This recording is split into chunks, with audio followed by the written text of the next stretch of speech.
Yeah, you also you finished up that the Lugaru saga. Do you know that I just got done running my Wendy's 4-for-4 drill? I did. Yeah. I realized that his coughing, I thought he was just like smoking Pall Malls his whole life. And then I realized it was him holding back tears, and I was like, I think he was a little sad. Huh? Yeah, I think he was a little sad. He took it. And I realized I did I told you about this, but like I did a kind of a more of a full one because I did a live stream, and I was so fixated on just like going in on him for like clearly not being that sort of dude that's credible. This right here, it's cheap. It's a little strip of leather, but man, this holster right here, it does the trick on EP work. It really does. And gun right here. And then I watched it again after I recorded everything the next day, and I'm like, dude, this guy might like fucking kill himself or something. Like I can't, like, you know what I'm saying? Like right. When you dogpile someone like that, there was a point of it. I'm like, okay, is this really worth going in on him like this? I did start to feel bad. So I don't know if you noticed. Yeah, I don't know guy if you named Dildo says the Lugaru channel is better than vintage. Okay, Mr. Dildo. That's true. That's absolutely true. We both make really good hot dog water content. I wish he brought back the Benelli M4 Peaky Blinder LARP, which makes a lot of sense if he thinks. I wish he'd bring that back. But yeah, after everything was all said and done, you know, I did not know that one of the firearms that he was using in his video ended up being seized in a police evidence incident because his best friend used it to off himself. Oh shit! Yeah, I didn't. I mean, see, that's what I'm like. So he mentioned that in the video. So like I felt really bad. He took it very hard. But when he came on, we talked a little bit afterwards, and that was another part of it too. Is I like watched that live again, and I'm like, I mean, he needs to. I just wanted to address the response video he made ultimately, and that what you made fun of him for the most part was, I think, valid criticism. It was mainly, I don't know, like I felt like Make-A-Wish Foundation bad a little bit, and it just kind of hit me. A lot of people were telling me that they kind of felt that it was like bullying, like really bad bullying, and I was like, but he's an adult, like surely this is fine. But no, you gotta be careful with that. You know, like literally anyone who's on YouTube like would get roasted. Like, yeah, heck, look at me in the chat section. Dude, I've had videos made about me, like, and that's the main point. I hope that he watches that video, and I hope that he takes, because I really tried to like kind of give him real advice there. It's like, dude, if you're gonna do this, you can't say you don't take it seriously. If you're gonna be telling people what to do, in like life or death, like situation type content, like EP work, and then if you're gonna, you know, there's no cop out for that. Like you're doing every time you upload a YouTube video, you're doing it for attention. They're like, it was just for fun. Like, no, you're doing that to inform people, or you're doing it for people to and you can fixate on you.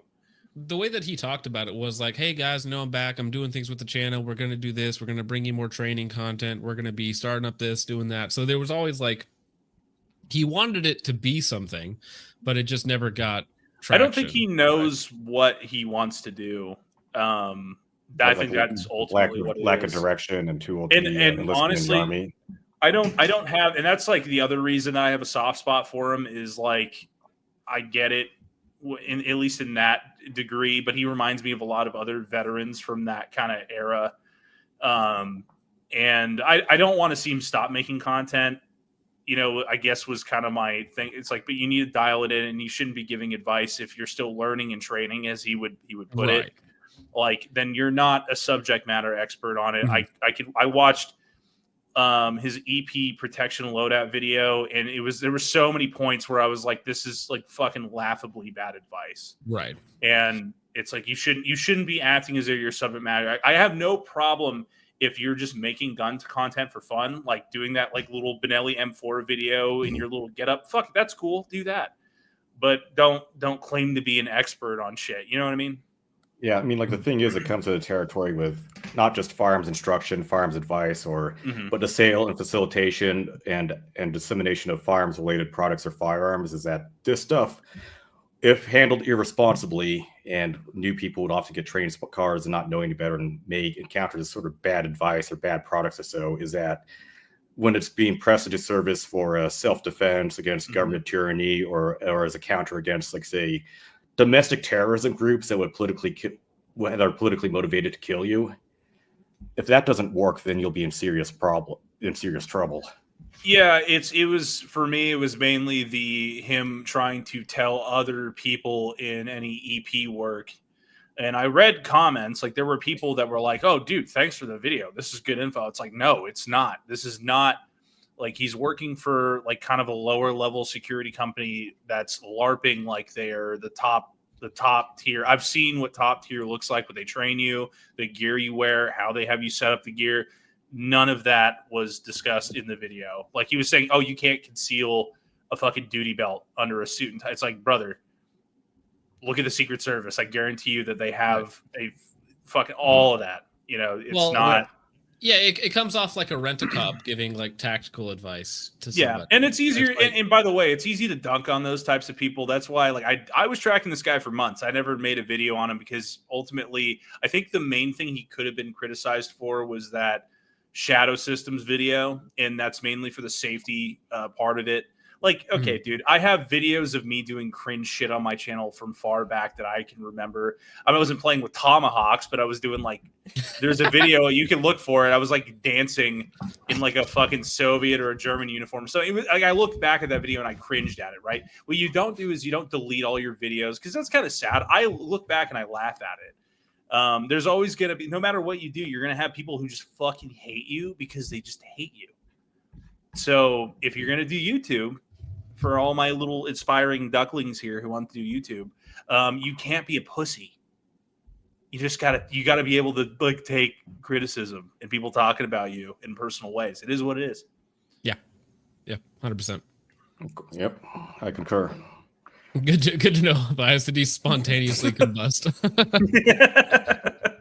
I love your joke. It's like, hey, you can't say GWAT. That's our word. That's I don't know what I don't know. No, somebody was said gyat or G or like yacht. Yacht's our word. That was funny. That's funny. Yep. That is hilarious. No, but I wish the dude the best. Guy's got a family and all that.